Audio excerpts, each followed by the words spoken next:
everybody? All right, happy friggin' Wednesday. We're about to get this show on the road. For the last 15 minutes, I didn't realize it, but I had my waiting screen music muted. Fantastic. Fantastic. All right. Well, I mean, some music is better than no music, right? We're going to hop into it, guys. Let's go ahead and get this shindig on the road. Let's go.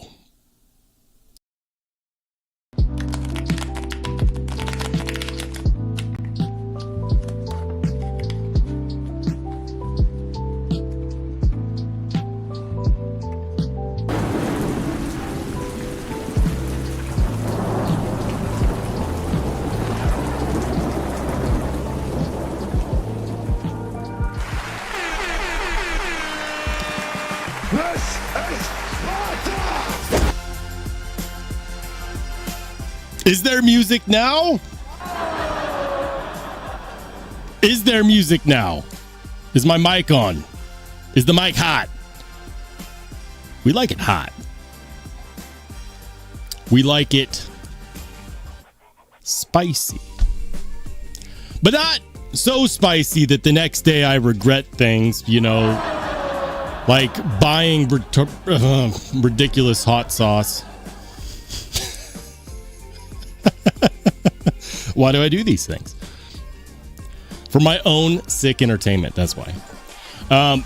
Hot sauce tonight? No. No. I did some Melinda's ghost pepper sauce before the live to get pumped up. I was so excited for the ghost pepper sauce that I completely forgot that my freaking music had the volume down on the live stream. Yeah, so like people in the waiting room were like, this is awkwardly quiet. Nothing but the sound of our own tippity-tappity on our phones or on our computer keyboards to keep us company. I'm sorry. I did everything else. I checked the hardware. I checked the software. I checked the internet connection. We're live, baby. Let's go! This is Sparta! If you would be so kind, Spartan, kick the like button for me just one time. Just one time, please. I would greatly appreciate that. And you know what? I think I'm a little off. Oh. That's better. That's better. Guys, some crazy goings on in the knife tubes recently. I don't know how many of you guys saw this. Lefty EDC was hacked. My boy Kev. Who would do such a thing to Lefty? I mean, Lefty is a man of the people. He speaks his mind. Gives it to you straight. Devo Knives. One half of Devo Knives. Saw on Instagram this morning, his account, his YouTube channel was hacked, and then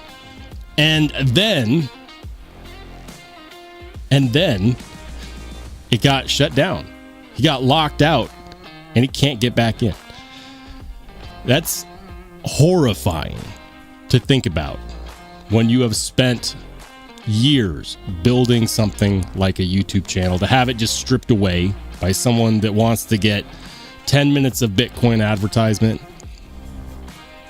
And of course, YouTube, these days, it's so hard because most of the time you file a complaint or you file an appeal, and it just goes to an algorithm that said, no, you had bot activity, fuck you. Oops. Sometimes I curse. It's sad, dude. It's sad. Now, I don't know anybody at YouTube. I don't know anyone that works there. I also speak to their automated AI customer service, so I can't help. But my heart goes out to Lefty. That sucks. Fingers crossed that it all turns out all right. Something kind of similar-esque happened to Tri-State not so long ago. You just got to get through to a person. That's the thing, is if you can get past the AI slop and talk to a real human being that can discern the difference between somebody getting hacked and somebody that's actually just, spewing spam Bitcoin baloney, then yeah, he can get his account back. But it's not that easy. It was brought up in the Discord today. Someone mentioned it because they're like, hey, if it can happen to Lefty, it can happen to you. And that's true. It could. I have taken every precaution possible. I'm not going to say the measures of security that I have in place because that would be dumb. But I will say that I have taken every precaution that is possible for a channel owner to take. And the sad reality is that at the end of the day, that could still not be enough. Hackers are way, way more resourceful than they used to be. They're really good at what they do. And if a really talented one wants your channel, they want your website, they want your server, let me tell you something. There's very little you can do about it if the wrong person gets hold of your assets. Protect your assets as best you can. Hope for the best, plan for the worst. And on that bombshell, my friends, let's go ahead and get into the live stream. We're going to start saying hi because I'm way behind. What's up, Stonewall? Welcome in. Welcome into Wicked Dream. Marco, Henry G. I'm not retarded, but I like rocks. We always bring the rocks. That's what we do here, baby. Let's go. He says, how much hot sauce will Roll have tonight? About a tablespoon of Melinda's ghost pepper sauce to get me fired up for the night. I mean, it would take a lot of demand for me to bring back Da Bomb tonight specifically. I know some of you guys watched the last live stream. You're like, oh, that wasn't that much. Listen, if you watched the last live stream and the thought in your head was, what a friggin' pansy, I'm here to tell you, if you have tried that hot sauce and you saw that amount and you still think that I'm some sort of hot sauce peasant, I will wear that crown. I will, because that was really, really, really difficult. Especially that last chip. That last chip was a bastard. But it wasn't anything compared to the morning after. And I'm pretty sure it singed my intestines. They recommend add a drop to whatever it is that you want to make taste like hellfire and brimstone. And I probably had the equivalent of around 10 to 12 drops. So, I don't know what it would take to bring it back during this live stream. I'll be honest with you. I don't know what it would take. I don't. I'm not planning on it. I mean, I have been peer pressured before. I'm kidding, kind of. What's up, Cat Scratch? Welcome in, man. Welcome into Mike and Ike's EDC. Neil McKenzie, Eric Johnson. Good to see you, Mr. Oh, the chat skipped. Hold on. Chat skipped. Joe Gasprick, good to see you, man. Welcome to Jim Miller. No, I feel bad about the horns. Jim says, what's up, guys? Got one nasty headache, so I'm lurking. I'm sorry, man. That sucks. I had a headache this week that lasted 2 days in a row. Like, yes, it still sucked while I was asleep, but I woke up and it still sucked. Headaches are one of those things that I really dislike, especially when Tylenol doesn't help.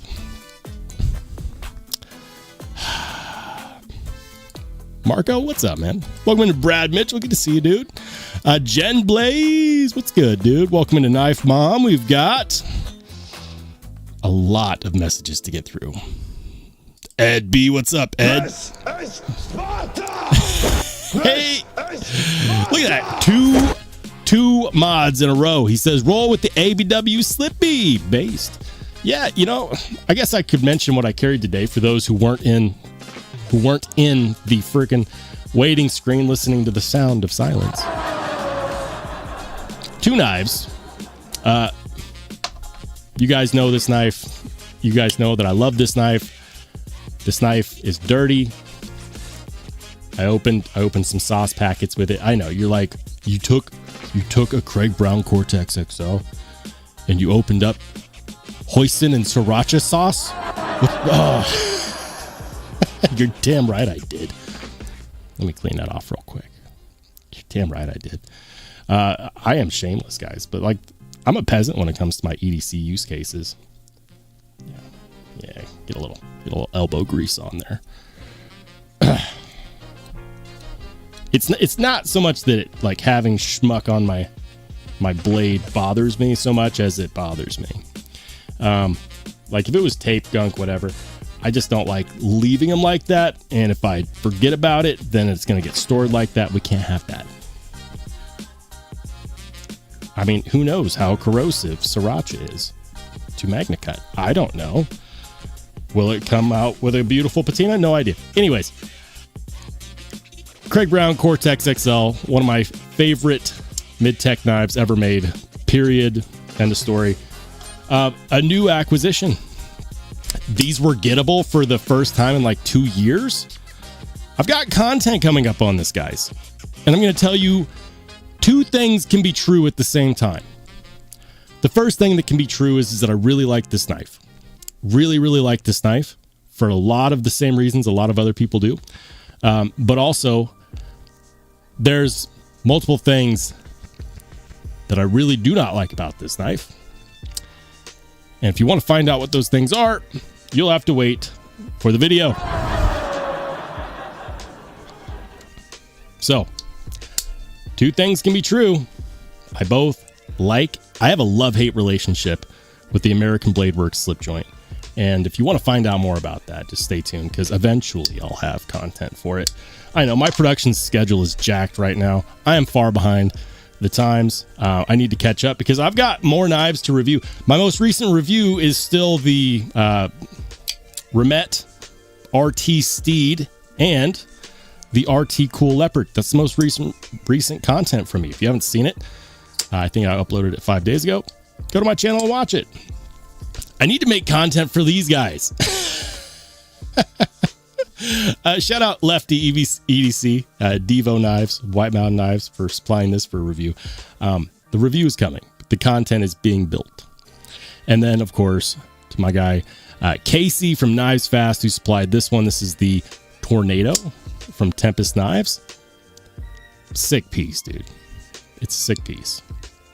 Content on both of these coming, hopefully soon. It's due. I'm late. I'm very late. But I'm not pregnant. I'm not that late. Welcome into Jen Blaze. Did I ever say hi? He said, I have my volume far too... Oh, man. Ian says, I'm just here for the bomb opener. Oh, no. Yeah, no, that sounds about right. Welcome into Ryan. What's up, dude? Welcome in. Ian says, roll pointing at the camera gives me one for all vibes. I don't know what one for all is. Is that another anime that you're going to make fun of me for not knowing? I'm behind the times. I used to love watching anime, but that was like 12, 13 years ago. Maybe it was even longer than that. 13 years ago would have been 2013. Maybe it was 15 years ago. I haven't really sat down and watched anime since. Maybe I should change that. Oh my goodness. And I'm so far behind. Ian Coates with the $10 super. I need some sick entertainment. $10 says it's da bomb time. Ian, you're setting a dangerous precedent here. Very dangerous precedent. We'll see. That's all I'm going to say. Thank you for the $10 super. And we'll see. I might have to, gird my loins for courage. We'll get there. Hold on. Welcome into Reapers EDC. Good to see you, brother. Night Rare in the house. Good to see you as well. We got Thomas EDC. We got Louie. What's up, Lou? Fresh says, Rollo still enjoying the Dixon. What happened? Oh, my screen froze, and I thought for a second that I'd been hacked. Still enjoying the Dixon. So, the Dixon is no longer in the collection. It is in the hands of someone else. Someone else who also happens to be in the chat. I did not get rid of it because I disliked it. I sold it to a longtime supporter and channel member and channel moderator who really liked it as well and made me promise that if I decided to move it on, that he'd be the first consideration. And I decided to pick up another knife, one that I was really, really, really, really interested in. Fantastic price. And so I moved it on. I gotta say, selling a prized piece of the collection to a friend feels much more different than just selling it to just anybody. Had he not liked it so much, I would not have sold it. I would have sold something else.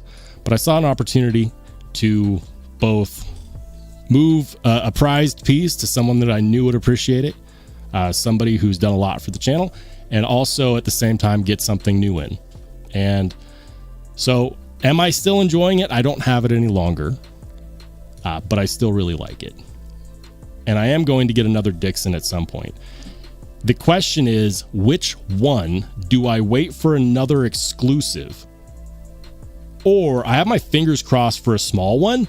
Listen, the size of the Dixon wasn't that huge. Like it's a big knife, but the size didn't deter me from carrying it. I carried it a lot. Fantastic freaking edge geometry. You got to hand it to Jonathan McNeese. The man knows how to do a solid hollow grind. His hollow grind is phenomenal. And the finish on it was kind of like a semi-polished stone wash finish. Freaking gorgeous. Loved it. Would definitely get another one. It's got to be the right milling pattern. The only thing that disappointed me on that Dixon was the fact that they had the most badass spider web frag milling pattern, but they only did it on the show side. Like the tees, it's like a strip tease. You turn it around on the other side and it's just plain. Like, come on. But as far as knives go, American-made knives, it's fantastic. I will absolutely own another one. I'm keeping my fingers crossed for a smaller one. I would say about 75% of the size would be perfect for EDC. And I truly and utterly hope that he makes that happen. And if he does, I'll buy one like immediately. Otherwise, if he just has the one size, I'm going to wait for the right milling pattern to hit or for an exclusive. He does exclusives. He does sprint runs. The Spider Frag was a sprint run. So we'll see. We'll see. Will I own another one? Definitely. Love that knife. I really hope that he does a smaller version. What's up, Mark? Good to see you, man. Welcome in. He says, unless Roll ignores, I haven't ignored you yet. I'm just slow. Reaper says, Rollshambo in the house. I'm awake at 4 a.m. just for you. Hey, there we go. Spartan kicked the like button from my man Reaper's EDC. Ian says Devo Knives is independent of Lefty. I mean, I don't know how it can be independent of Lefty. Devo Knives is 50% Colin Mason Pierre and 50% Kevin Johnson. That's like Kevin Johnson's Lefty EDC. It's not independent. I would say that Devo Knives is codependent. Codependent. Oh, man. Anyways, what's up, Paperclip? Let's go. He says, forgets Colin Mace Pierre is part of Devo. I know that Colin is like a big part. I wouldn't forget. But whenever we see Devo Knives, who do we think of? We think of the face of Devo Knives, which is unequivocally Kevin Johnson. Says, gotta love corporate, especially when corporate is comprised of artificial intelligence. I did half of Devo Knives. Ian says that Tri-State was the rare success story, but my heart goes out to Kev. Yeah, man. I got faith. I'm holding the faith. He'll get it back. He'll eventually get through to a human being and they'll make it right. Wicked Dream says, yeah, my YouTube got hacked. I went from 170 to 169. What monster would do such a thing? I'm not sure. I happen to know for a fact Kev and Cole talk all the time. So if Cole can help, he will. I guess I got to go change my password. What's up, Brown Sugar? Welcome to Paul Mills. Gosh, I'm slow getting through here. He says, don't store them in a Word document. Title passwords either. I'll put it to you guys like this. I could give out my password, and I have extra layers of security that would make it hard for a regular person to get into my YouTube account. Big Mark in the house. Good to see you, Mark. R Steve. We got I already said hi to Eric Johnson. We'll say hi again. What's up, Tiff? Welcome in. Bradford Mitchell with the $5 super.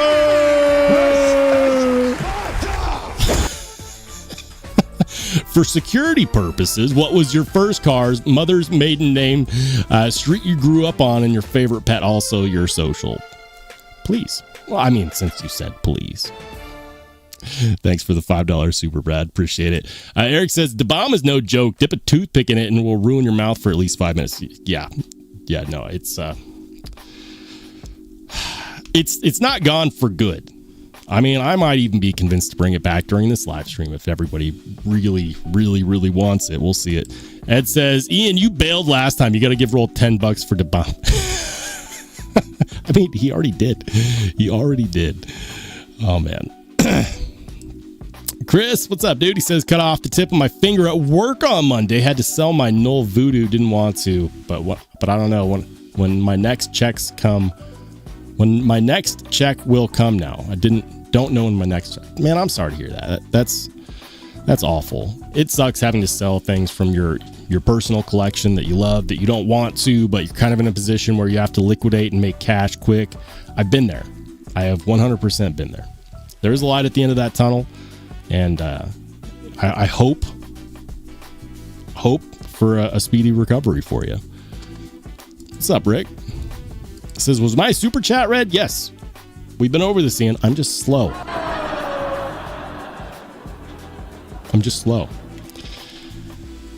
Right now, I'm debating with myself if I should get some more hot sauce in here. We might have to.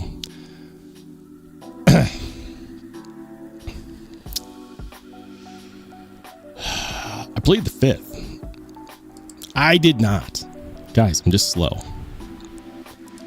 Ooh, Lamia or Mojave. Only one. I hate this question because I have gone through great pains to make sure that I don't have to make that choice. Here is where this question, it makes sense. If you have saved up the cash and you can only buy one and you like them both, which one should you get? Here's the thing I'm going to tell you, and I'm going to give you advice from a collector standpoint. Something that I've learned in my not so long but storied experience of collecting American-made knives is this. When you come up with your hit list of expensive American-made knives that you want, and you understand, hey, I might only be able to get one of these at a time. They might be months in between each other. Which one should I get? They're both amazing knives. They're both top-tier knives. They both deserve a spot in everyone's collection. You'd be happy with either of them. That goes without saying. So when I say what I'm about to say next, it's not based on which one I think is just the superior knife. It's based off the fact that they're both amazing and you should absolutely own both of them. They both make me exceedingly happy, but for entirely different reasons. If you have the opportunity to get a Lamia, you take that opportunity because they are truly small batch. They don't appear often. When they do, they're gone quickly. They're hard to get your hands on. They are very difficult to get your hands on. The Mojave is an incredible knife. It might be one of the as far as modern tolerances are concerned, and fit and finish and creativity, the Mojave might be the single most impressively made mid-tech knife that I've handled.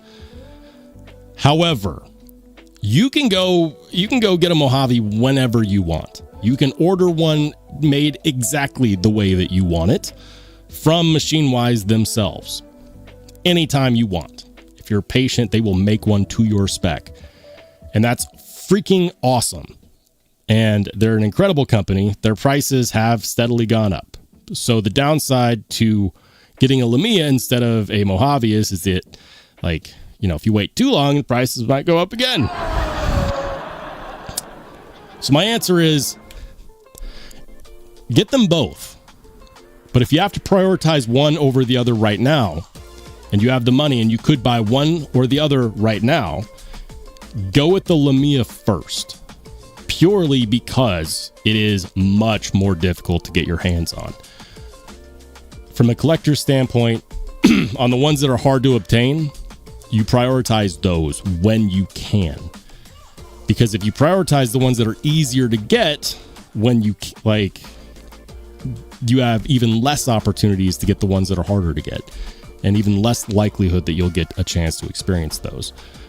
So if they were both readily available, exactly the same price, apples to apples, you know, no issue getting your hands on either at any point in time, Mojave all day. All day. Most impressive mid-tech knife that I've handled so far. That's not to say that there aren't better mid-techs out there, because I haven't handled them all. That's on the to-do list. We're working on it. But if it was me and I didn't have either, and I just saved up some money, from a collector standpoint, I'd prioritize the one that was harder to get. That's going to be the Lumia all friggin' day.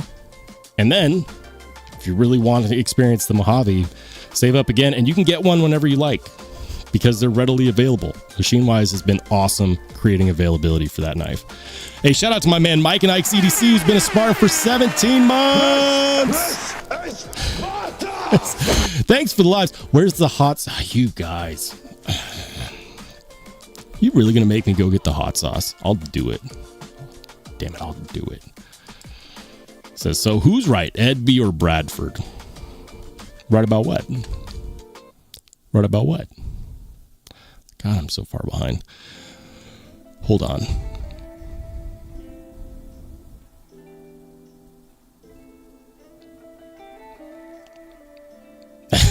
The hacker is the captain now.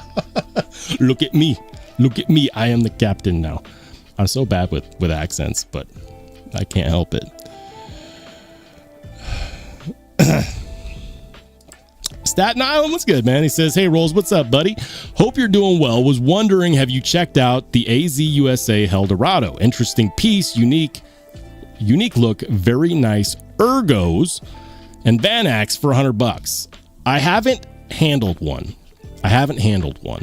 But they've been popping up in the Pocket Check every single live stream. I've heard really good things about them. I have not handled it. Will I? Maybe. Stay tuned on that. My content schedule is getting crowded.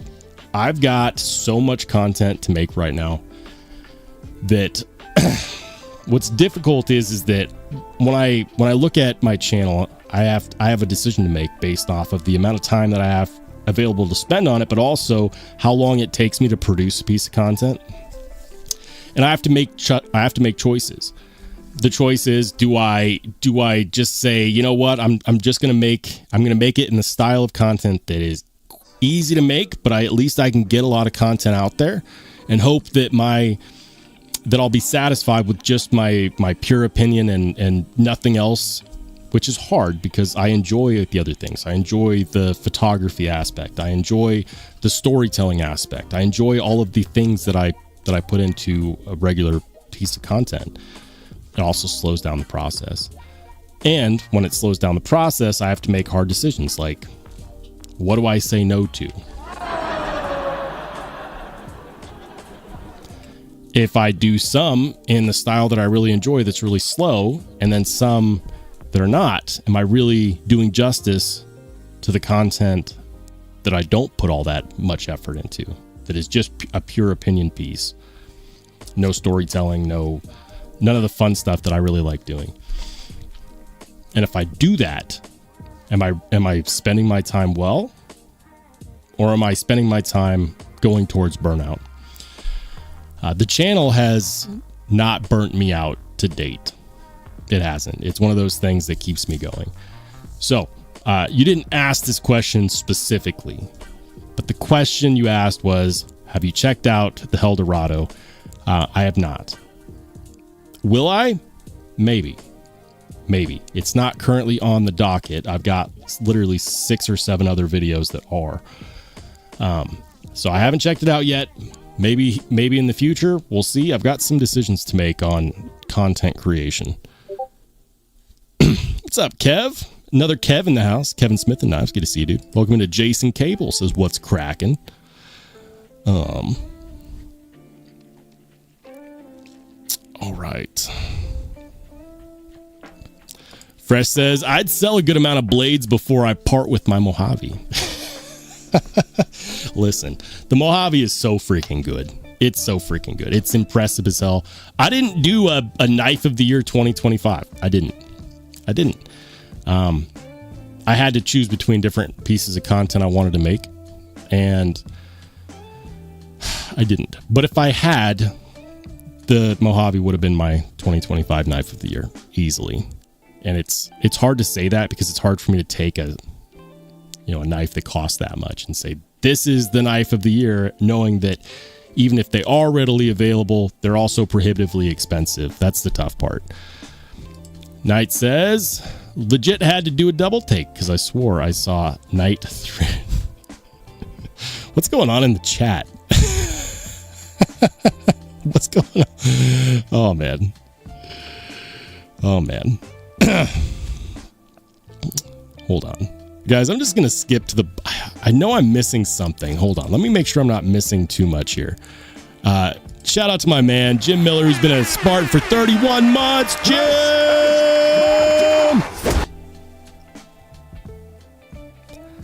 Love you, Jim. Thanks, man. He says, let's just stick to knives. Enough hot sauce. Jim has spoken. Paul has been a channel member. It says new recruit on the screen, but he's not new to this channel. He's been here for 19 months. This is Sparta! The battle of the channel members ensues. He says, thanks for the live. Where's the hot sauce? 17 months, Mike and Ike's. Man, you guys are making it difficult. You guys are making it difficult. I'll tell you what, if Top Dog were to join the chat and say do the hot sauce, it would be pretty hard to ignore. So far it's been a battle of the mods. Ed and Ian say hot sauce. We got channel members saying hot sauce. Jim is being nice and saying don't do that to yourself.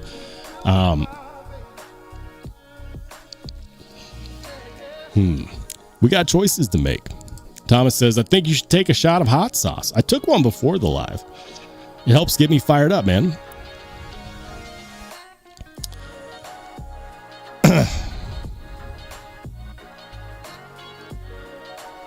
All right. Paul says, you can do... Oh, I know I can do it. I have very little self-restraint. That's what makes it a good fit for this hobby. Interestingly enough, the live is not all about hot sauce, although I'll tell you guys what. We'll put a poll in the chat, and I'll leave it up to the chat. The poll is, would you like to see the bomb in this live? We'll leave it up to the people. The answers are yes, no, and of course the fan favorite, I like rocks. I'm not retarded, but I like rocks. All right. We'll leave it up to the chat.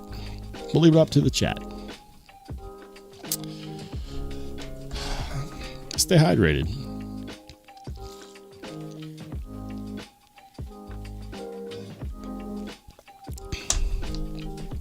All right. Oh my goodness. For a second there, it said 69% said yes.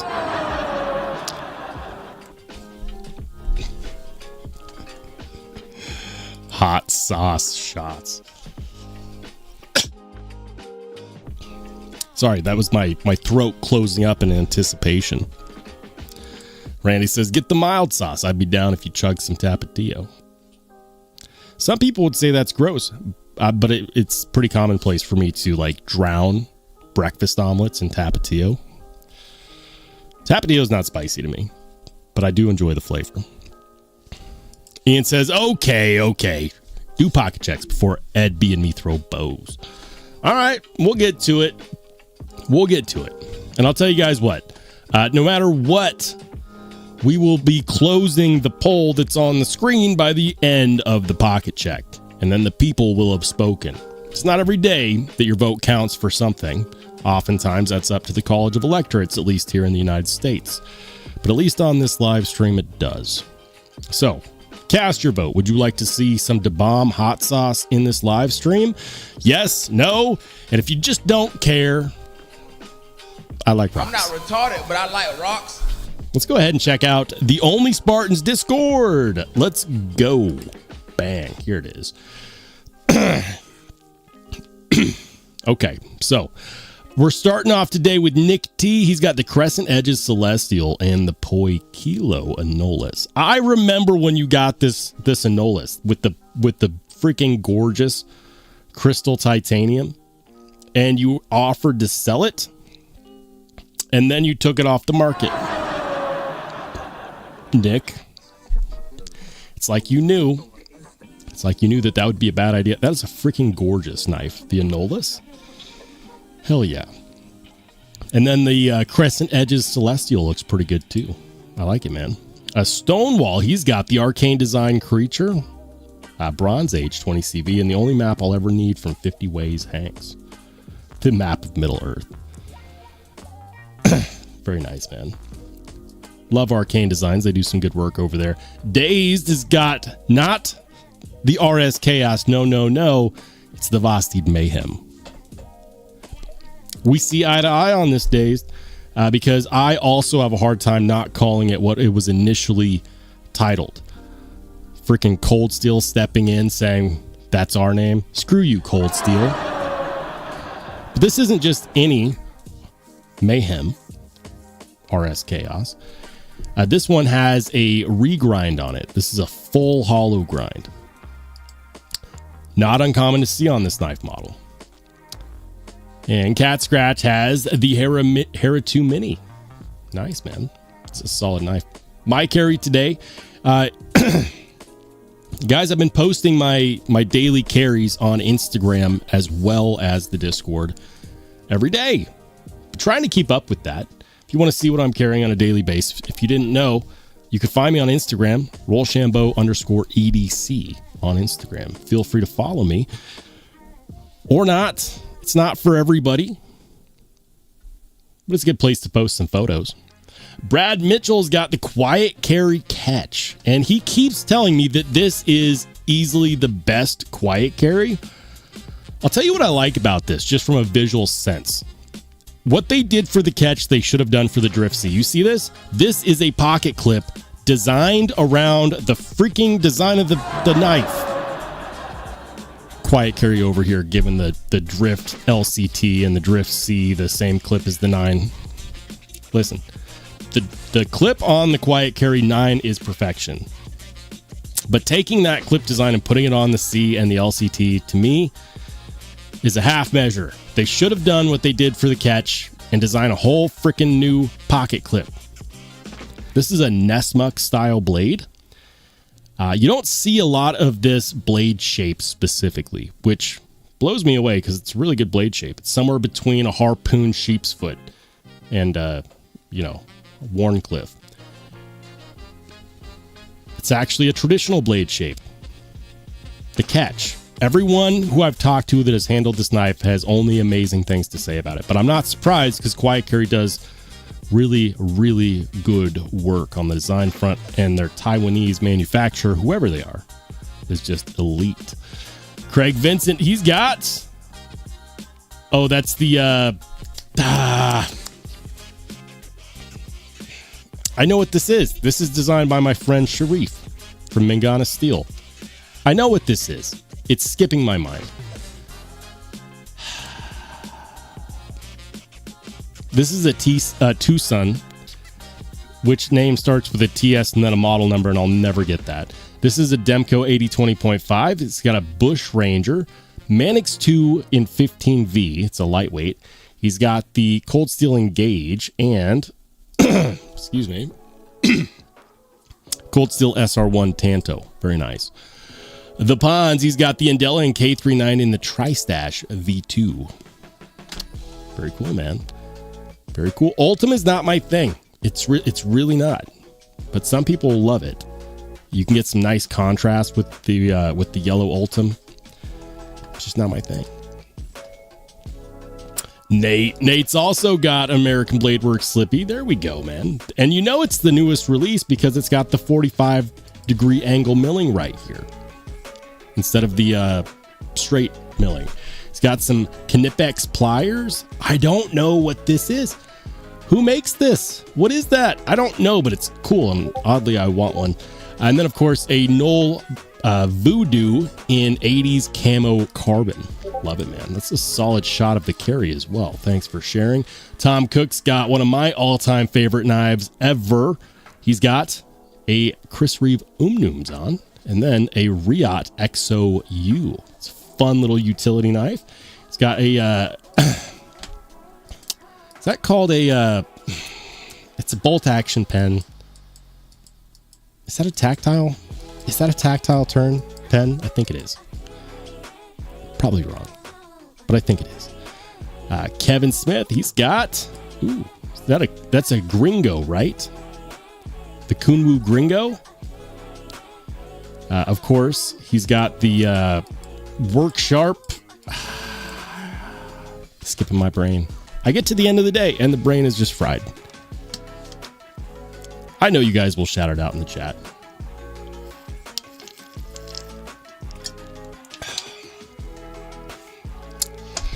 Ian says the Zon is overrated. Ian, you take it back. You take it back right now. Don't talk about my baby like that. The Zon is not overrated. It's wonderful. It is timeless. And the only thing that could make it better is if they made a smaller version with bearings. You know why they haven't? They haven't because they are still trying to fill orders for models that they haven't updated in like a decade. And I get it. I get it. If it ain't broke, why fix it? If you're so booked for work on stuff you've already designed and made, why design something new? Why take the risk? Why take the financial dive? Look, I know Chris Reeve Knives, aka Tim Reeve, doesn't watch my live stream. But Tim, if you do watch, I'm just down the street, buddy. I got ideas. And let me tell you something. You don't want to be on the backswing of having interest lost in your business, because then you have an uphill climb to get the interest back. At some point, everyone's meter for do I need an Umnums on is going to go to full. And because you make knives that last a lifetime, that's going to last a while and you'll need something new. So this is my plea to Chris Reeve Knives. Please make a small Umnums on just the same way that you make a small Sebenza.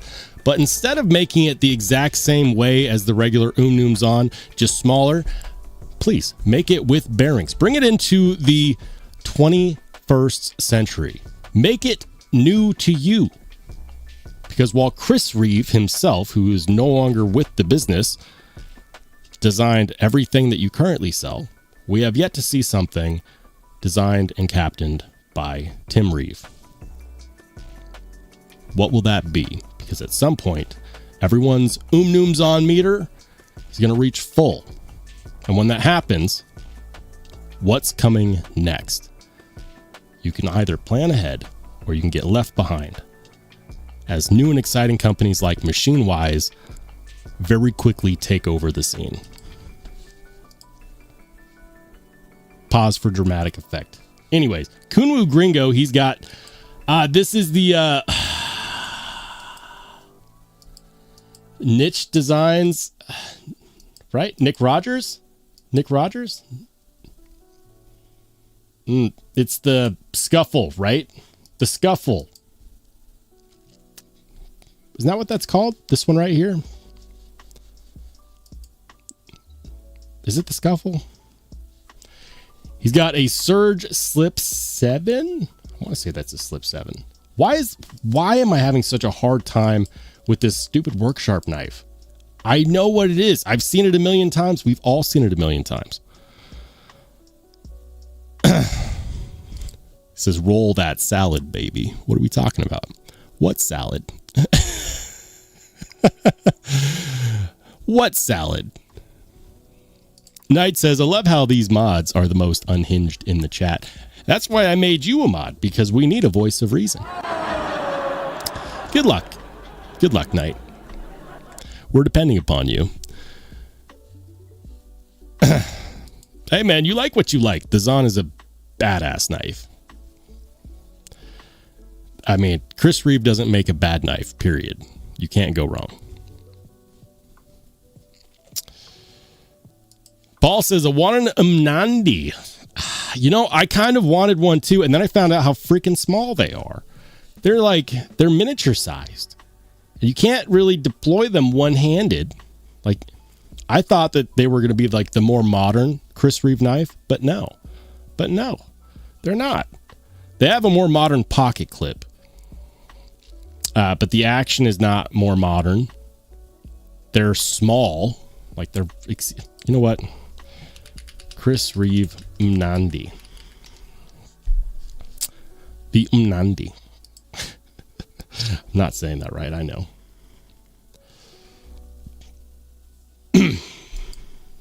The Umnandi. $500. These have been more available recently than they have been in recent years.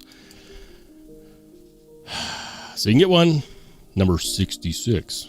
Obviously, this one's sold. However,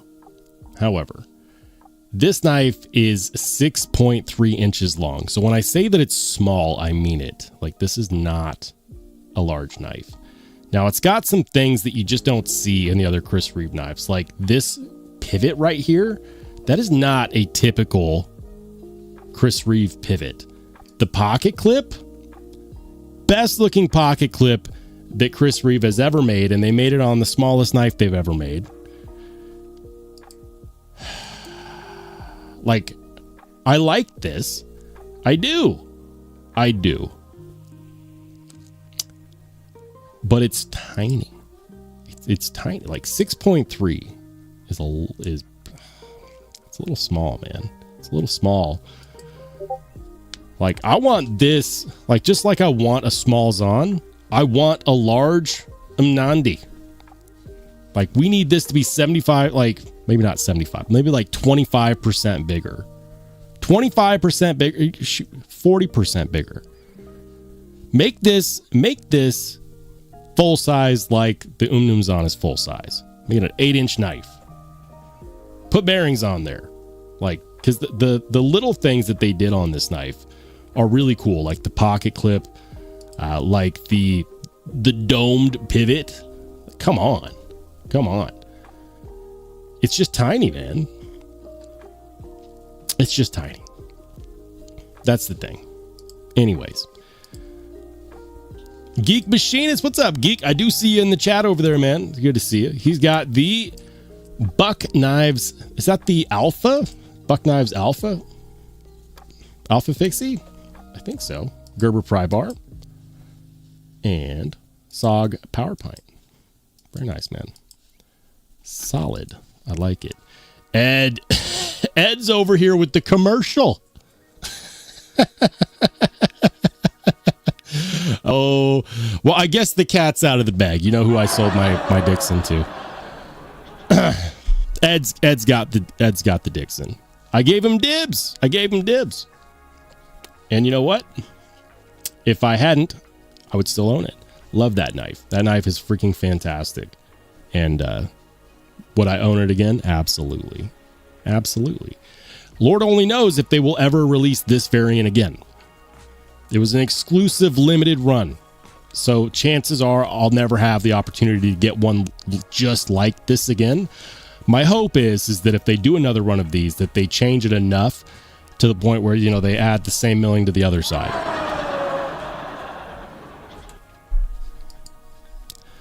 That beer's making me thirsty. Aaron D2's got a freaking gorgeous modded para 3.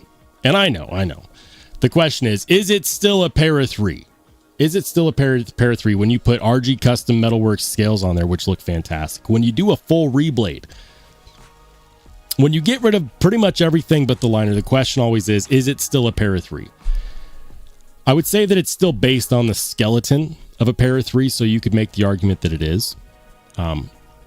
Honestly, I think Spyderco would love to have a knife made like that, with perfectly contoured titanium scales, beautiful hollow ground, reblade on. Rec Knives does some amazing work.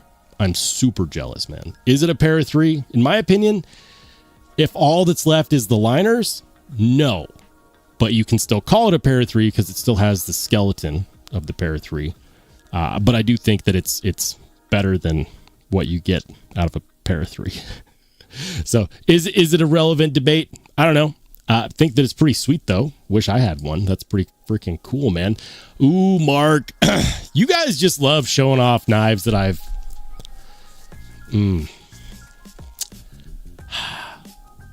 Mark, of course, has a paramilitary, too, that looks oddly familiar with rock scale critter scales. It's an Emerson Blade Ops exclusive in LMAX.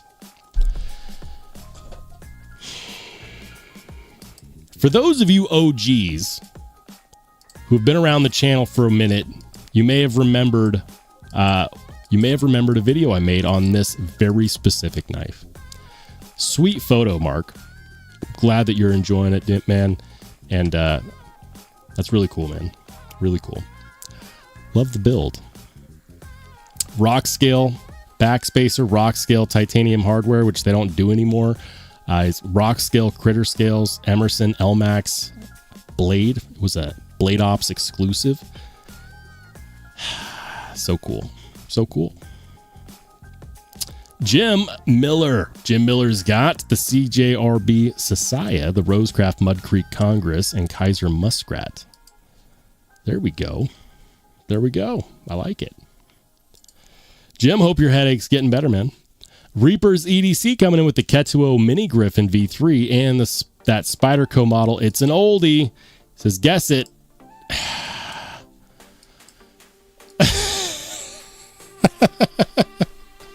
I can't even remember the name of the Worksharp knife that everyone knows the name of because brain fart. I truly don't know what that is. This might be the first time I've seen this one, but that is super cool. I do not know what it is, though. You're going to have to help me out here. Help me out, Reap. Louis got... Ooh, what do we got here? He's got the olive knives. Ooh, that's the one with the tungsten carbide blade, isn't it? Big ol' knife. Ooh, and then we've got a Koenig Arius with custom backspacer and clip. Is that from the custom modder I make sick shit on Instagram? Is that from that guy? Really curious. Ooh, let's go. He's got a pimped out Chris Reeve Sabenza Damascus blade. Look at that. Is that a custom graphic or is that custom milling? Is that one of their unique graphics? Louis, I need to know, man. You're killing me over here.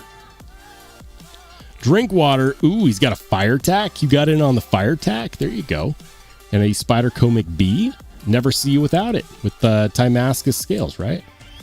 Retro Ryan's coming in hot. He's got the Sparrow Knife Works production Strix. And, of course, a V2 Tri-Stash. Wicked Dreams coming in hot with a Vero. It's not an Axon, is it? That blade looks like it's had some custom work done to it. Is that a custom regrind? Is that an Axon with a custom regrind? Bone Collector, CKF Evo, always nice. That one's still on my hit list. Randy Butternub's got the M390. Really? You got an M390 Shaman? Whose exclusive was that? Whose exclusive was that? Was that St. Nick's Knives that does M390? I think. I could be wrong. B Devious coming in hot with a Scarab. I think that's a Scarab 2. Scarab is so much bigger than people give it credit for. It's a decently hefty out the front auto. Dale Lane, he's got a couple of knives, only one of which I'm going to be able to accurately identify. Oh man. Wait, is it a Sebenza or an Nkosi? I can't tell. You switched it to the other side. Pretty sure it's a Sebenza. Pretty sure. Normally, I'm used to seeing it from the show side. You guys are probably killing me in the chat right now. Skull's got the Nafslander 6 Fenrir, Curtis Risner, Sugar Maple Jack. The Sugar Maple Jack. Should probably drink more water.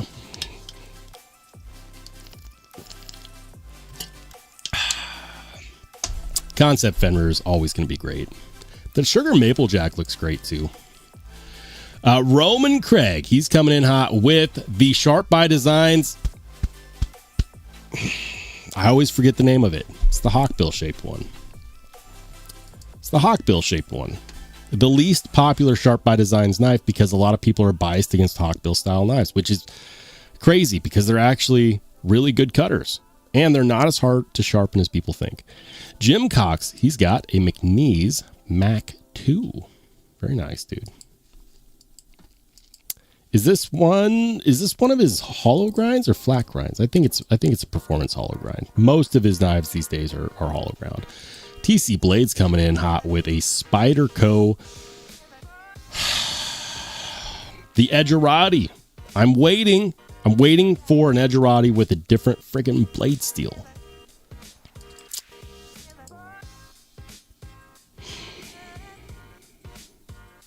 I've been told that it's just like a Shaman, but with a different blade shape. I don't think that that's fair, honestly. Super cool, TC. All right. I am so far behind on the chat, guys. I am really bad at doing two things at once. That's the truth.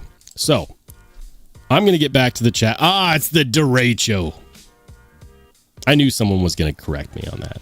It's the derecho. A chopped Vero? I'm here for it. Red scales look like St. Nick's, yeah. That's my guess. I know that it's not just St. Nick's that does M390 exclusives, though.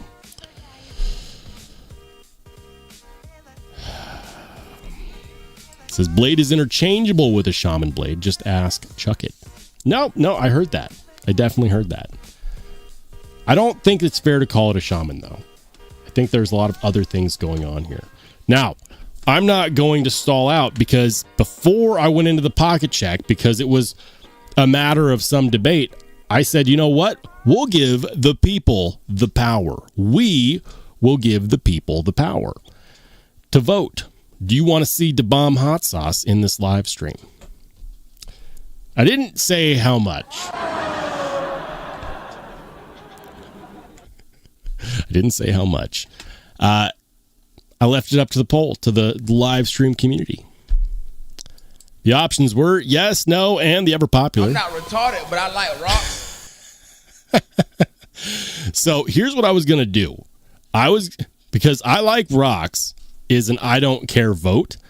And I like to add the I don't care vote to whatever other option is not winning. But even if I did that, yes got 55%, no got 21%. And I like rocks got 23%, which means that even if I was to add I like rocks to no, that would still only be 44%. And the ayes have it. So we're going to go ahead and end the poll there, guys. You have spoken. You want to see more hot sauce. All right. More hot sauce it is. more hot sauce it is. I'm going to put on the waiting screen, and I'll be back with some hot sauce. Oh my goodness. But first, G-Ball. G-Ball. What's up? What's up, Greg? I feel like I haven't seen you in a hot minute, dude. He says, bro, we was there Saturday. It's supposed to be a high of 15. Either way, we're going hard. Might have to drink some whiskey. That sounds good, but not before or after hot sauce, which I'm about to go get. In case you didn't know, Greg, I don't know how long you've been in the live stream. I let the audience decide because I've been doing hot sauce challenges in the live streams lately, and I got some Da Bomb hot sauce. It's Da Bomb Beyond Insanity, that hot sauce from the viral show Hot Ones. It's the one near the very end that makes everybody cry. It is ridiculous, but I love me some hot sauce, and I love a good challenge. I guess the only question now is how much of it am I going to consume tonight? I'm going to put it back on the waiting screen, guys, and I'll be back in a few minutes with Da Bomb hot sauce and what is most likely loads of regret. Waiting screen, activate.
All right.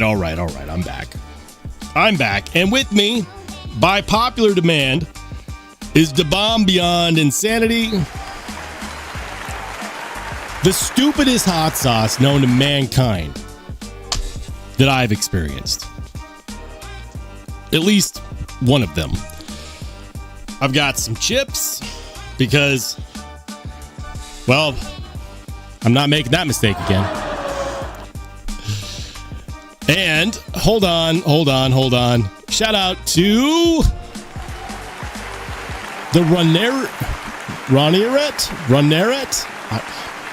Welcome in. If you'd like to join the Discord community, head on over to the post section of my YouTube channel and find the invite link in the post section.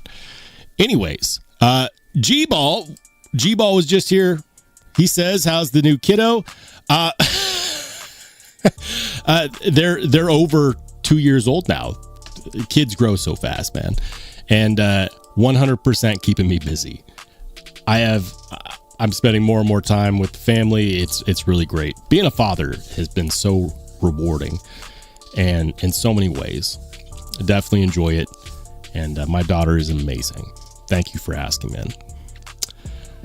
With that being said, Skull says Lefty was hacked by Somalia fraudster living in Minnesota.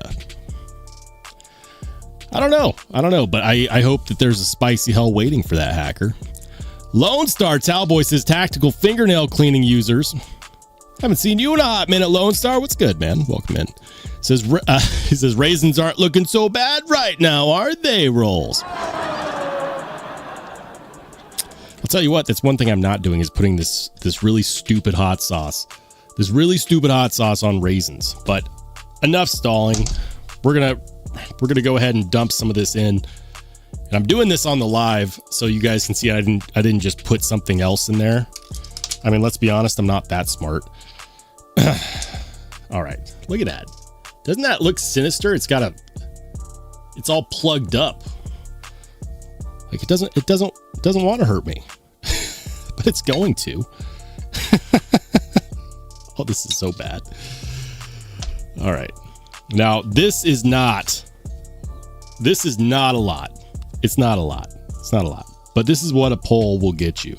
And it's enough. I'm going to scrape it all up. This is one diabolical potato chip. You don't have to believe me. Just buy some yourself, experience it yourself. And you put this much on a corn chip. It's not a potato chip. You put this much on a corn chip of the bomb beyond insanity. You'll find out for yourself. Anyways, guys, thank you for all the support. Thank you for following the live stream. Thank you for letting me get through a pocket check without my mouth on fire.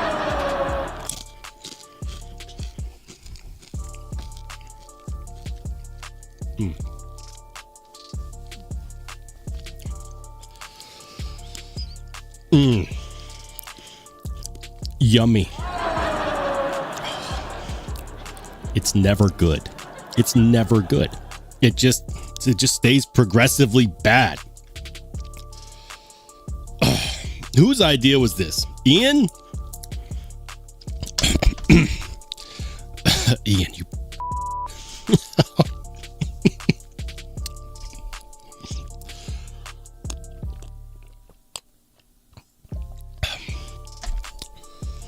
As I spill milk all over myself. Lone Star's carry of the day is dual 26-inch Cali sticks. Ah, there he is. My man Top Dog's in the house. Top Dog. I said we would need a tiebreaker earlier because we had 2 channel mods that said yes, hot sauce. And then Jim Miller says, no, let's get back to knives. And I said, we might have to leave it up to Top Dog for the tiebreaker. So I'm glad that you approved because I put the decision in the hands of the people, which is, historically always a good choice. Right? I think so. Anyways, this hot sauce sucks. It's awful. I wouldn't flavor food with that. It's got a lot of burn. Not a whole lot goes way, way, way too long.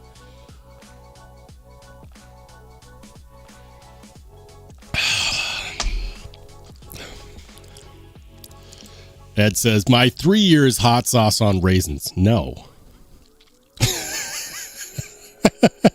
I refuse. G-Ball says, roll, heed the warning. Take pictures. Take as many as you can at every occasion. Put them on an external hard drive. Take pictures for the love of... My phone is nothing but pictures. Dude. Every single day. I'll tell you what, like, my regular day job, I work from home. And truth be told, I don't believe that I get paid enough for what I do. Does anybody? I don't think so. I don't think anyone believes that they ever get paid as much as they're worth. There are other opportunities that I could take that would pay better, but I wouldn't be able to work from home. And when I've discussed this with my wife, with my family, the answer is always there's a lot of value in being able to see your family every day that you can't put a dollar sign next to. You know, you can never get those moments back when you're away at work and your kids are growing up. And I know that that's a hard thing to say because most people don't have the opportunity to have that choice, whether it be to their profession or just what they're good at or what have you. But I'm currently at a point in my life where I can work from home. I can see my daughter every day. That's something I'm exceedingly grateful for because you can't put a price tag on that. You know, shout out to all the hardworking blue collar men and women out there who make that sacrifice on a daily basis to provide for their families. Ooh, almost touched my face. You don't want to do that with this hot sauce. Don't touch your face. It's basically what, you know, pepper spray dreams are made of. Big shout out to all of you who make that sacrifice because I didn't understand it before I had a kid of my own, but I understand it now. That is one hell of a sacrifice.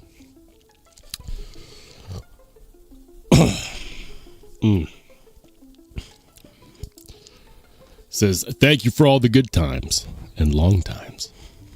You know, and moderately long times. Says truffle oil, sea salt, kettle brand potato chips. I like barbecue, man. Give me barbecue chips. Says just throw the bottle in the trash, but this is so much fun.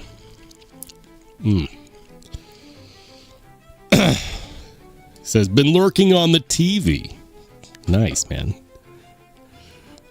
We all voted no. Your poll was hacked. The hackers win again. Damn it. Cat Scratch says, I don't like hot sauce. I like mustard, horseradish, and wasabi. I love all of those things.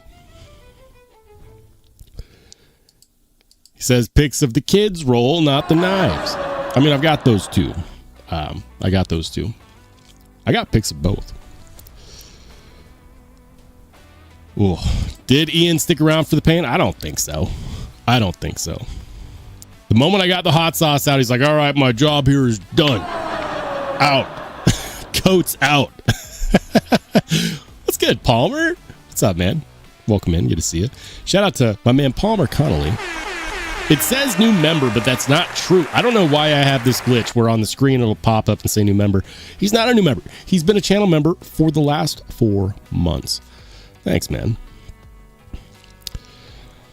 All right, so we're going to do some window shopping, but first, wait, we've got a late entry on the pocket check. My man on the edge, he's carrying a knife.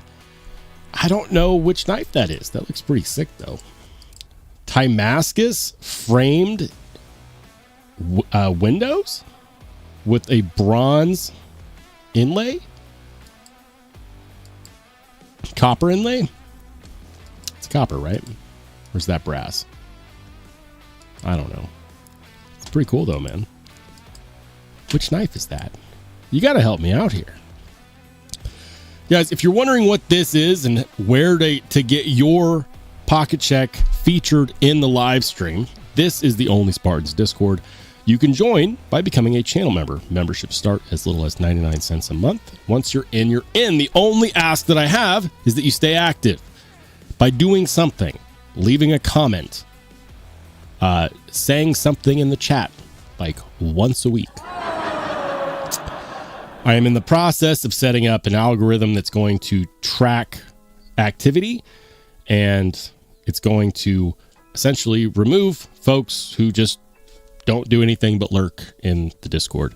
Why, Rolls? Why would you do that? Some of us just want to watch.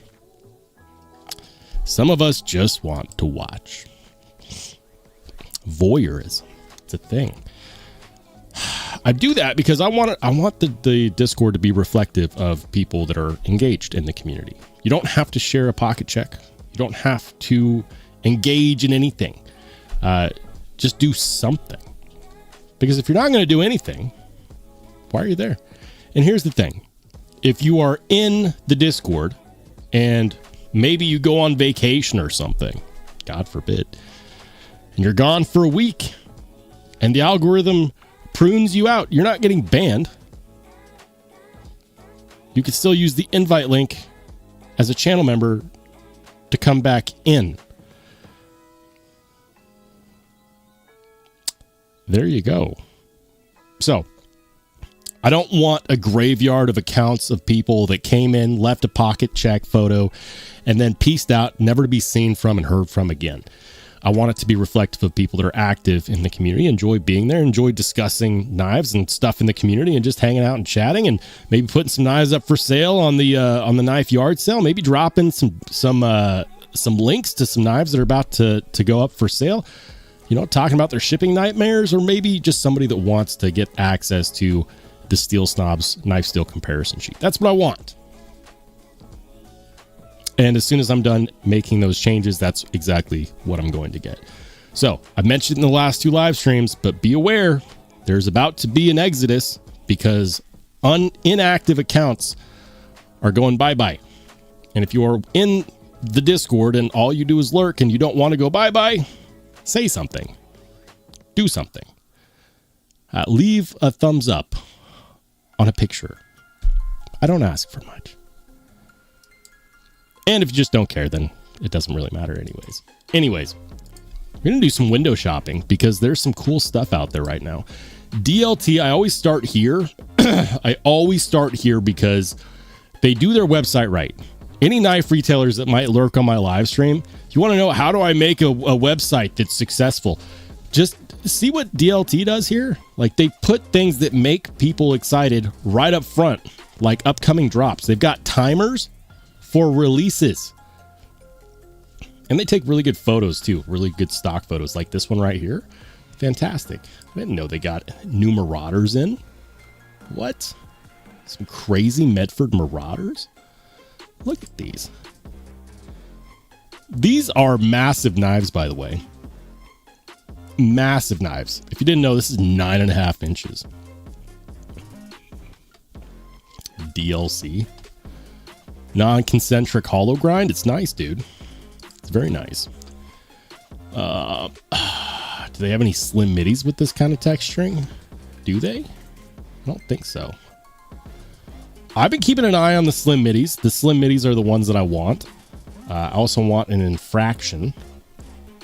I don't think they have any newer styles in the slim midi. Marauder H.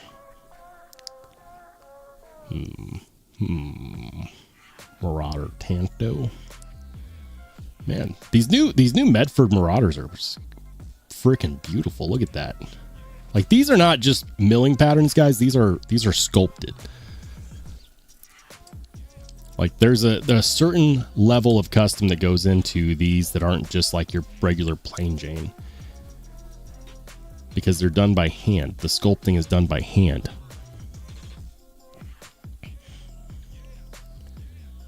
All right, I'm just gonna skip. I'm gonna skip because I want to see slim midi.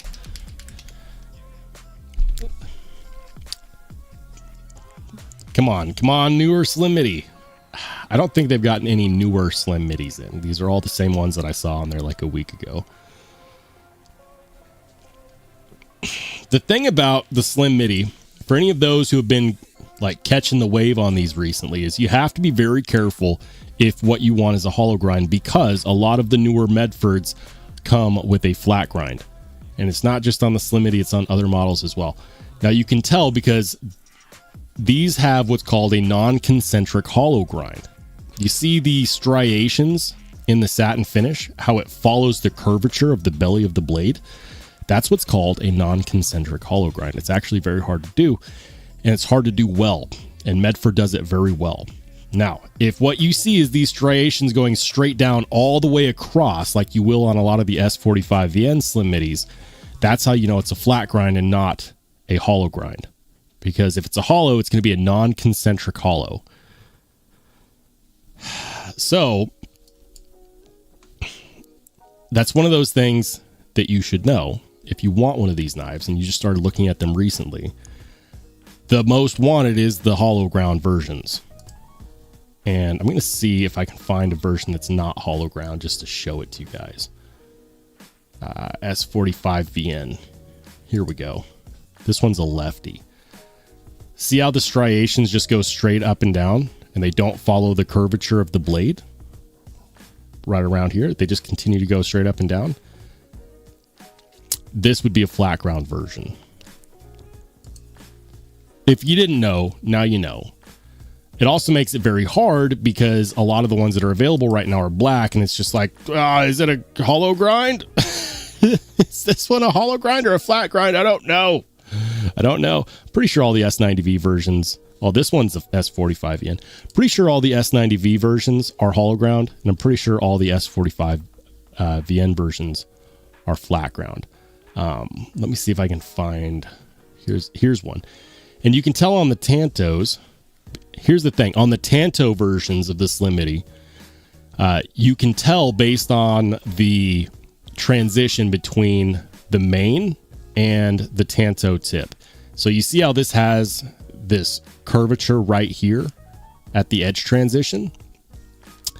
If it's rounded like this, if there's some radiusing going on right there, that's how you know that one has a hollow main with a flat ground tip.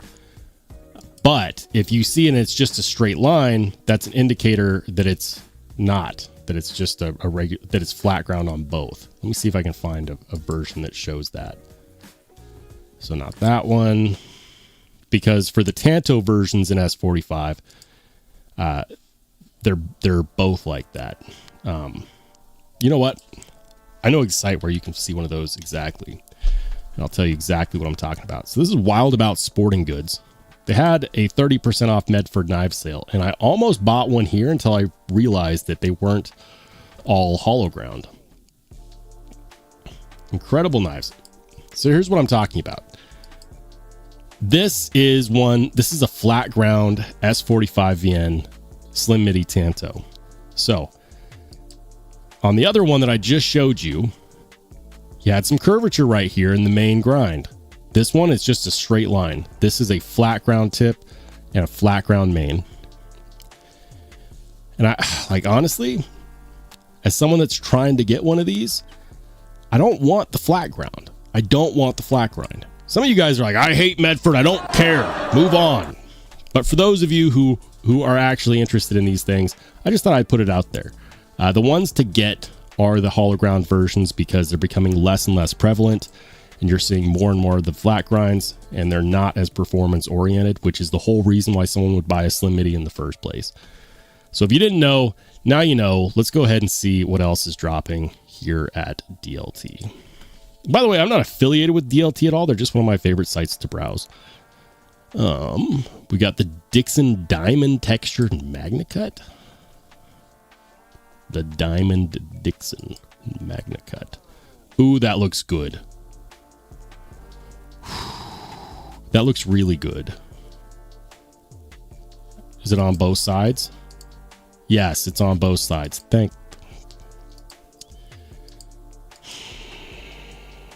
And they asked, would you get it again? Yes. That looks good. I like that. That might be one of my favorite milling options that I've seen on a regular McNeese Dixon to date. With that performance hollow grind. Ooh. I like that a lot.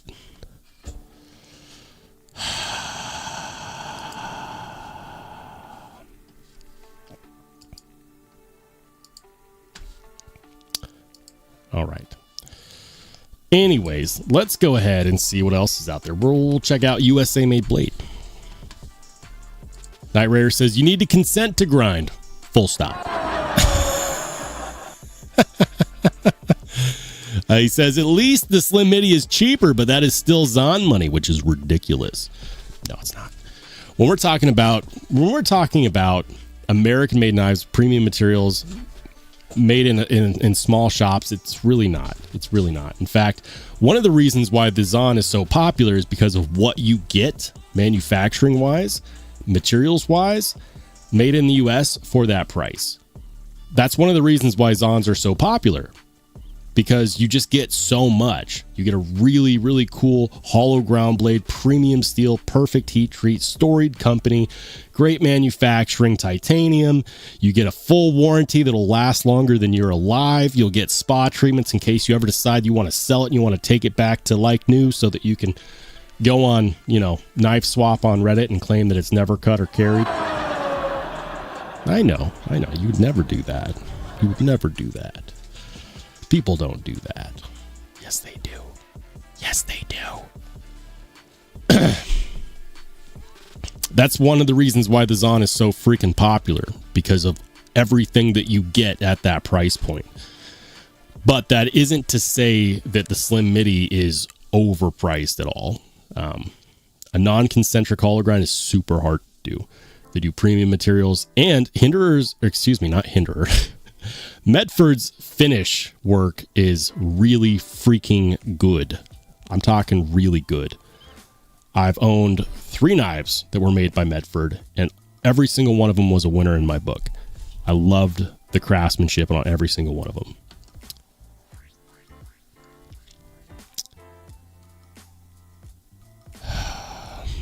Sierra Rick says, thanks for pointing that out on the Medfords. Yeah, I was so close to pulling the trigger on one that I found a good deal on. And then I found out that it was flat ground.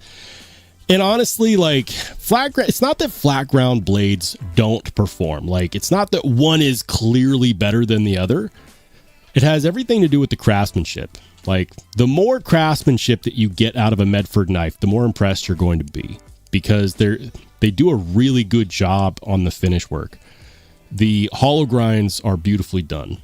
The satin finishes are beautifully done. Anytime that they do any kind of, sculpting or anno work or brush work, it's just amazing. I would not tell a lie here. Every time I handle a brand new Medford, I'm always more impressed with what I have in hand than what I looked at on the website. Haven't been disappointed. That's not to say that they've never made a knife that needed warranty work. But I'm telling you, having handled a ton of knives, the craftsmanship coming out of Medford's shop is incredible. Says, if you keep talking about non-consensual, he's going to get canceled. Non-concentric hollow grinds are not something you see very often. Mr. Prism's I almost said Mr. Prism. Mr. Simon says there's nothing like a Medford psycho nationalist bigoted rant from him. Medford and Hinder are nut jobs. Somebody has to point out the obvious. Listen, I would never say that they're the most amazing individuals as far as individual people go in this world for a couple reasons. First is that I've never met Rick Hinder, or I've never met Greg Medford. But this idea that we have to, by owning something that someone made, like a knife, that we have to agree with everything that they believe on a personal level is just ridiculous to me. I can't commit to that. There are things where if you were to dig into a lot of USA knife makers, you would find a lot of skeletons in the closet. Why? Because people in general have a lot of skeletons in the closet. You have to draw the line for what you believe is acceptable versus what you don't believe is acceptable. For example, I try to separate personal feelings about someone else's personal choices and tastes and politics. And I just look at the craftsmanship. I just look at the products they put out. And when you think about Medford knives, here's the thing. Greg Medford isn't in the shop making each individual knife and sending it out. These are made by people that work for him. Family men and women who have families at home that are trying to support their families, and they do a damn good job. So this idea that, well, I won't support the man that believes this, that's your right. That's anyone's right. We all decide, we all vote with our dollars. There's but when it comes to personal opinions, I just don't care. I don't care what Greg Medford, if he likes raisins in his cookies. I don't care if he prefers chocolate chips. That's not gonna, yeah, he likes this. I'm gonna buy his knife. No, I'm basing that off of do they make stuff that I want? Now there is an exception to this. There was a knife maker who drove drunk. hit a motorcyclist that had a new child at home, killed them, fled the scene, and was caught later. I would never buy a knife from that person. That's where I draw the line. If we're talking about like actually physically hurting people, causing crime, taking no accountability, like that's where I draw the line. But for opinions, if I got hurt by opinions, I wouldn't have a channel. Like, so I'm just going to say this because I know there's a lot of people out there that are like, why are you showing Medford knives? Like, don't you know, like, I think he's a racist and I think he's this and I think he's that. For the record, every person that I've talked to that has met Greg Medford personally has only good things to say about him. A lot of people judge him based off of his political views that he puts out there on YouTube and, you know, the stupid shirt thing that he wore to Blade Show back in, like, what was that, like 2022 or something like that. And they make all these assumptions, and they're welcome to. That's their right. But every person that I've talked to who has actually met him in person has only ever said that he's one of the nicest people they ever met, and also that he's extremely passionate about what he does. And it shows because his craftsmanship is good. Not everyone likes his designs. That's totally fine. But if you're wondering why I'm interested, it's because every time I handle one of the knives that comes out of his shop, I'm always really, really impressed. Anyways, that was a little bit of a rabbit hole that I went down. I might have a Hinderer video I do have a Hinderer video that's on the docket. I have a Medford video that's on the docket as well. So it's been on my mind. We're on USA Made Blade because I wanted to bring it to you guys' attention. USA Made Blade does a really good job of getting in makers that you may not know exist. One of the makers that they work with, whose small custom mid-tech type knives is called Neely Knife and Tool, so NKT. He made a knife that sold out on USA Made Blade not too long ago called the Hydra. Let's see if I can find it. Hydra. Can you at least show me a sold out listing? Damn it. Hold on. I'm going to pull up my Instagram right now. Instagram. And I'll switch back. Hold on. NKT, Neely Knife, and NKT Knives. Okay. So this is NKT Knives, which is Neely Knife and Tool. Jonathan Neely is the maker. He has one authorized dealer, and that is USA Made Blade. Now, I don't know if it was last year or the year before, he released a knife called the Hydra. And I only found out about it after they sold out, and I'm kicking myself because they weren't the most over the top expensive thing ever. But these are freaking cool, man. So freaking cool. Like, there's a lot of custom things that he did with this knife. There's a lot of really, really cool things. Once people found out about it, of course they sold out. Now, he's been kind of in the wind for a minute, but more recently, he started posting pictures of this guy right up here, which is the Kratos. Now, this is obviously an unfinished prototype of a knife. Like, down below here, obviously, we have a more finished version of a Hydra. That's his personal Hydra. Got some wear on the blade, clearly. But this is the Kratos Warncliffe. And I have confirmed that he is going to have these available. And when he has them available, they're going to USA Made Blade. So I'm just letting everyone know now, because by the time you find out about this guy, they might turn into a Ranger Made situation where they're selling out in like 60 seconds. So keep an eye on Neely Knife and Tool. Keep an eye on USA Made Blade, because when they release, they're only going to be released probably on his Instagram and on the USA Made Blade website. You heard it here first. I know this handle is unfinished. This is a prototype. But I'm really excited about this knife because even just the silhouette is giving me goosebumps. Really, really like that blade profile. And Neely Knife and Tool is really cool. Custom maker, getting into more mid-tech, semi-custom-ish folders, which I think is really freaking cool, man. Really freaking cool. Anyways, this is Jonathan Neely in his shop right here. Milling by hand? Like, come on. Come on. He's the real deal. Go follow him on Instagram. Keep your eyes peeled. I know I will. NKT_knives on Instagram. Go ahead and give him a follow.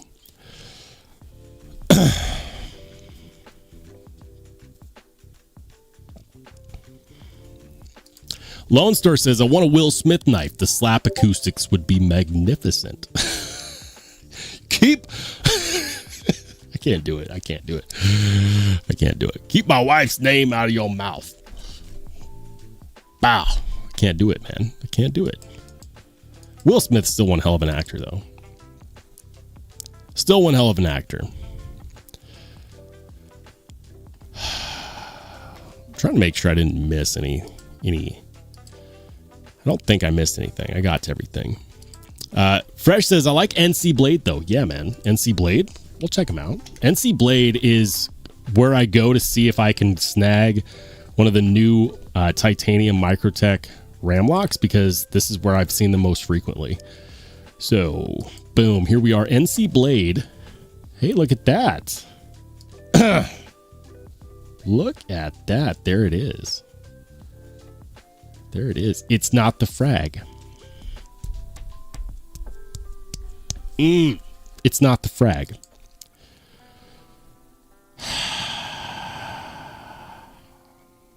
It's not the frag.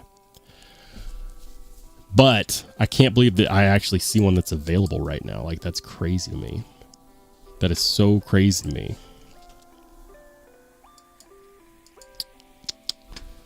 Don't mind me. What am I doing? I turned the screen share off. Nothing. Oh, man.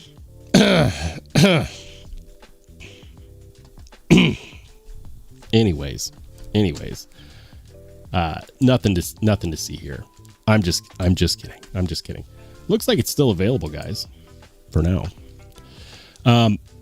Anyways, I've been checking out NC Blade recently because the microtech Ramlock SOCOMs have been dropping here more frequently than just about anywhere else. The other one from microtech that's been really hot lately that people have been rushing to get their hands on has been the Mini MSI, also in titanium. $531 for that bad boy. Looks like they also have some aluminum variants for those of you who are like, I don't need titanium in my life. I don't need that titanium. You can get it. You can get it in aluminum. Save yourself. What is that? $200? They've got partial serration. I mean, they've got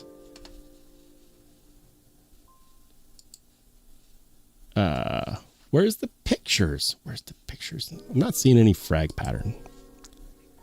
Come on. Come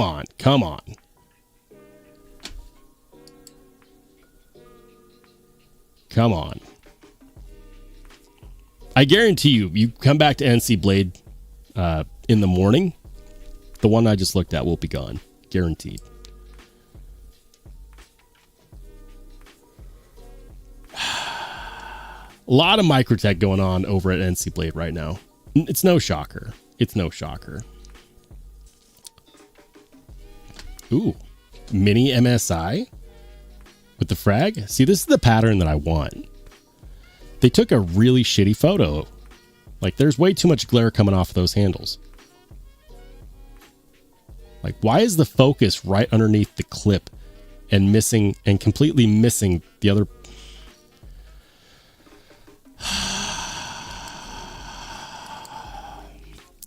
USA. Says the frag is available on NC Blade. For the Mini MSI, let's see. Ramlock SOCOM.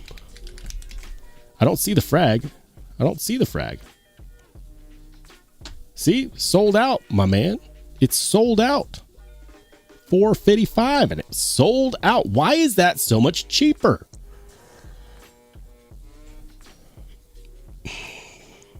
I know why. I know why. It's so much cheaper. Okay, so this is something I've been trying to figure out lately. Is the Delta version just a bigger version? 8.8 inches on the Delta, right? Delta, 8 inches. I know, like, I remember which one of their OTFs had a Delta version that was bigger. And this one is 8.8 inches.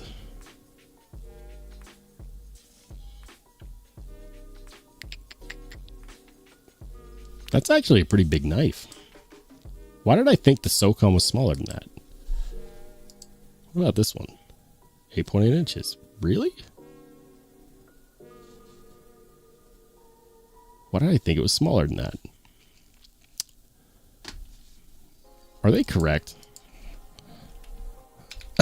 Microtech RAM lock SOCOM.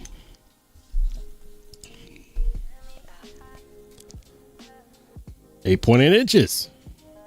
I swear when I watched video reviews on this knife, I swear they're closer to like 8 inches. That's a decently sized knife. Damn.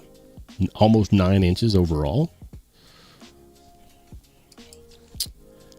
I stand corrected. I must be wearing my Dr. Scholl's. What's up, Fred? Welcome in. Paul says, is NC Blades reasonable on pricing? I can't remember if I bought from them before or not. They're pretty competitive. Plus, companies like Microtech have what's called MAP agreements, which is manufacturer agreed upon pricing or manufacturer advertised pricing. So they have MAP agreements. And what those MAP agreements do is they keep retailers from overpricing or undercutting the competition. And they basically say, this is what you can list them for. This is what you can buy them for. And if you want to be an authorized retailer connected to our brand where people can know and trust that what you're selling is authentic, then you will follow these MAP agreements or we won't sell to you.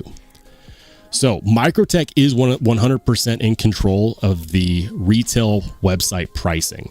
So there's MSRP and then there's MAP or MAP, which is manufacturer advertised pricing. So companies, I'm going to say it again for the peanut gallery, companies like Microtech have MAP agreements. Companies like Medford have MAP agreements. Companies like Spyderco have MAP agreements. If you don't follow those MAP agreements, they will kill your status as authorized dealer or authorized retailer. And they will refuse to sell you more wholesale direct. So, are they fair on their pricing? I think so. Like, how much wiggle room do they have? It's not going to be much. I mean, if you find this one available somewhere else, like another place that I've seen them recently. Let's see. Can I find a titanium version on Microtech's own website? RAM lock SOCOM.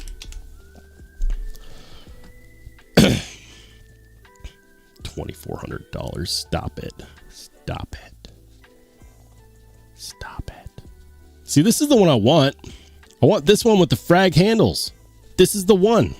This is the one I want. This one's currently sold out on NC Blade. Microtech's website says $547. NC Blade has it at $531. If I was to go over to, say, eKnives, I've seen them on eKnives. Ooh. SOCOM RAM lock. SOCOM RAM lock. It's been on my hit list. Come on, baby. SOCOM RAM lock. Fresh says EDC Lifestyle. Yeah. Oh, we'll hit them up. They've been doing a lot of Microtech drops recently as well. EDC Lifestyle. We checked them out recently. Maybe even in the last live stream. EDC Lifestyle. Let's see. Ramlock SOCOM. Ramlock. I can't talk. I can't type. What's wrong with me? Ramlock SOCOM.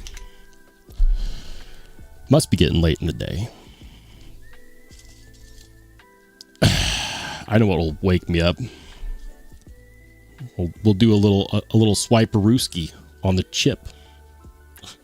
Not a big one. I actually use most of it. Just a little swiperooski.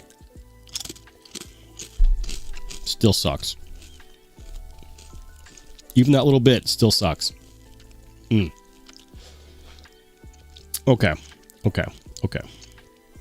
So, on this one, $455, but I think this was the initial listing because they also have that one at $455, that one at $455, all out of stock. The initial listings were all lesser expensive. We also saw that on NC Blade because now they have this one at $546. Okay. EDC Lifestyle is actually a pretty cool site. They got some good stuff.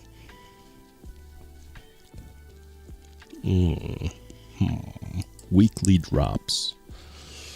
Weekly drops. What else is new over here? Ooh, they even got one of the... Oh, it's a pre-owned. Oh, this is cool. Dwayne Dwyer Custom.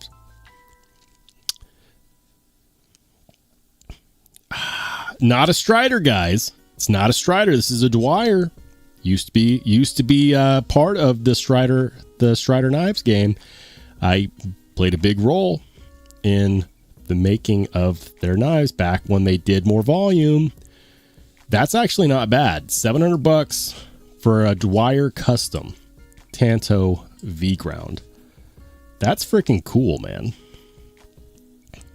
That's freaking cool. Now, I see a little bit of wear right there. Just a little bit of wear. So I looked at this earlier. I'll admit, I looked at this earlier. The listing says that it's like new except for some wear on the blade. But when I look at the blade, I don't see any wear on the blade. The blade looks fine.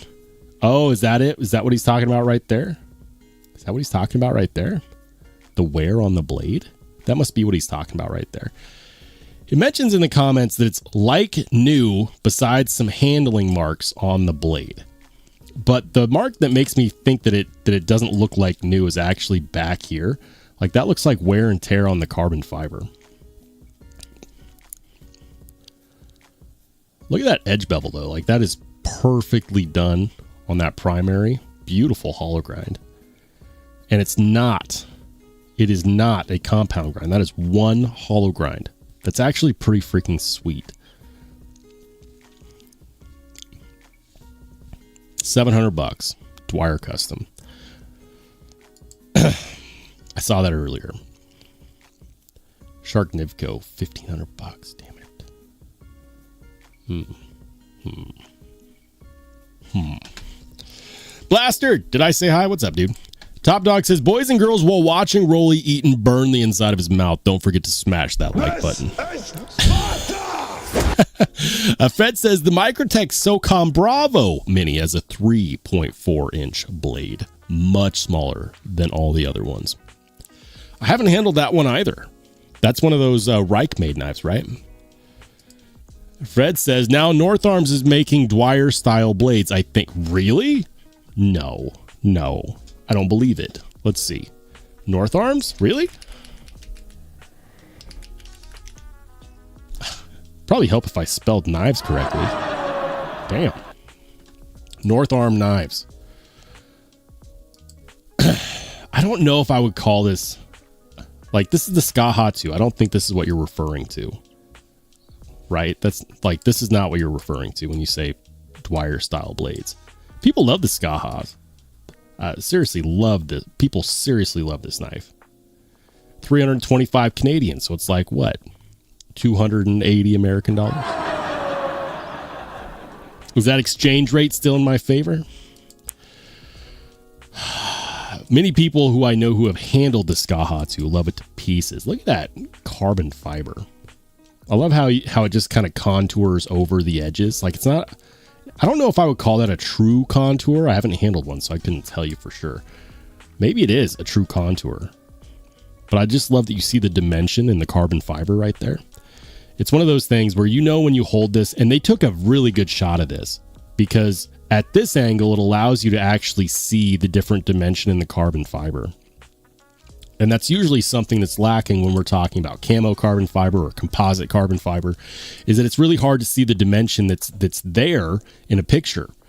But either due to the virtue of the milling, where it just shows this cascade of layers, or to whoever their photography guy is, they actually did a really good job of capturing the dimension. See, like this, I would have to get one in carbon fiber. I would have to. Like, after seeing that, I'm sure the G10 model is good. I would not be happy without a carbon fiber variant. If I were to buy one, polished stonewash color, carbon fiber, black dunes. Is it in stock? Can you just buy one?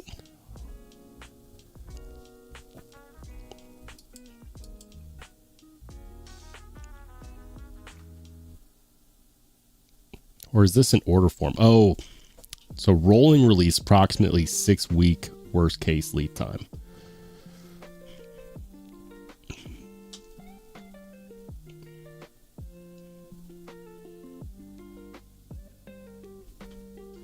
Oh, I see. We will always show the Skaha product status as available on back order rather than in stock. As long as our system lets you order, your order will be in our production. What? That doesn't make any sense. That doesn't make any sense. Like, if it's in stock, does that mean that you're going to make it and we'll see it in maybe 6 weeks? Or is that what available on back order means? That doesn't make any freaking sense. My lord. Left carry clip? No. Oh, that's all they have left. That's all they have left. No left carry clip mount. I don't know. This is confusing. Too many choices. A product store. I don't know, man. I don't know. The original thing was North Arms making Dwyer style blades. I don't think I would go that far. I don't see it, at least in the knives that are available in the Skaha 2. Skaha 2 doesn't really remind me of Dwyer, but maybe they're working on one in their Instagram, and that's where that comparison is coming from. Let me pull it real quick, because I have a feeling I'm going to look back at the chat, and that's going to be the answer. Go to their Instagram. They got it on Instagram. Let's see. Is it on their Instagram? North Arm.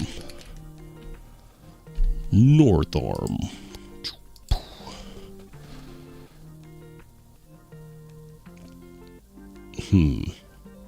Any Dwyer-esque style blades here? I'm not seeing it.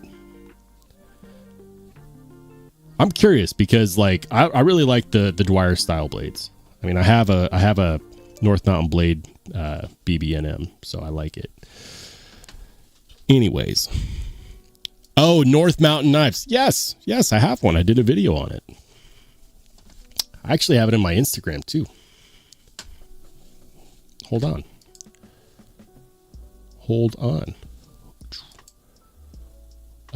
Profile. Go. Where is it? I have it. Boom. Yeah. North Mountain Blade, shout out to them, did not send this to me. I picked this one up myself. Love this knife. The BBNM. You know what? I'll just grab it real quick.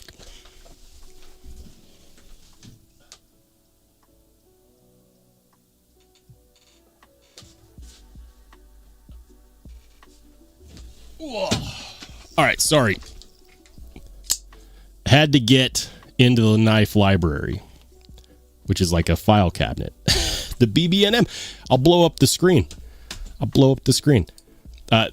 Now, you could get this through North Mountain Blade in either SLD Magic, which is this Sanmai variant, or in 3V. You can get it with a frag pattern, which is really cool. This knife is so good, dude. If you're looking for that look, that style, but also, you know, better overall, what is it? Fit and finish. The amount of people who have told me the North Mountain Blade BBNM has better overall QC, like quality control, than the average Strider. Oh, man. Love this knife. They didn't send this to me. I bought it myself, but is it a brick? Absolutely. But that's what you expect out of this knife. Like, you don't buy it because it's supposed to be like, you know, not like the original. Makes such good sounds. I don't know if you guys can really hear that.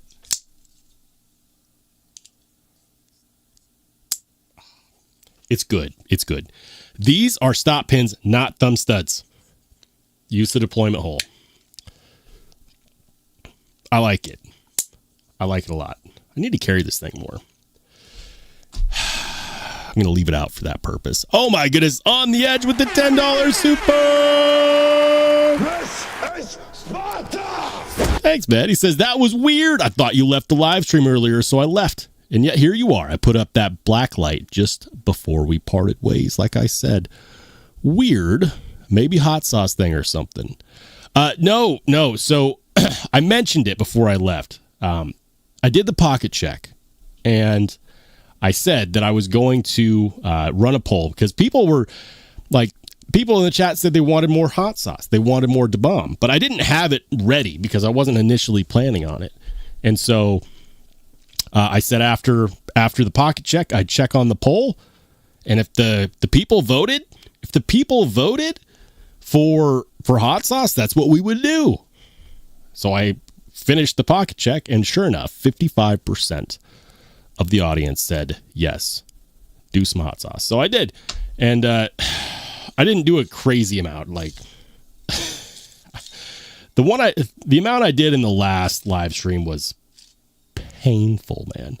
And not just in the immediacy, but like I'll put it to you like this. This is a super tiny amount. And that's enough to burn for the next 10 minutes.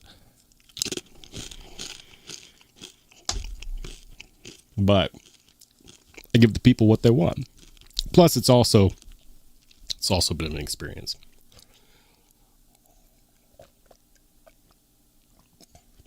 I should not snack on those. Even that tiny amount is terrible. Be shady. Have a good rest of your night, man. All right, guys. On that bombshell, wow, we actually did a 2-hour live stream tonight. Thank you guys for the immense support. Thank you so much for supporting the live stream, for liking, for staying up pace with my content. I've got more content coming soon. I've got 2 videos that I need to make right away because I'm late.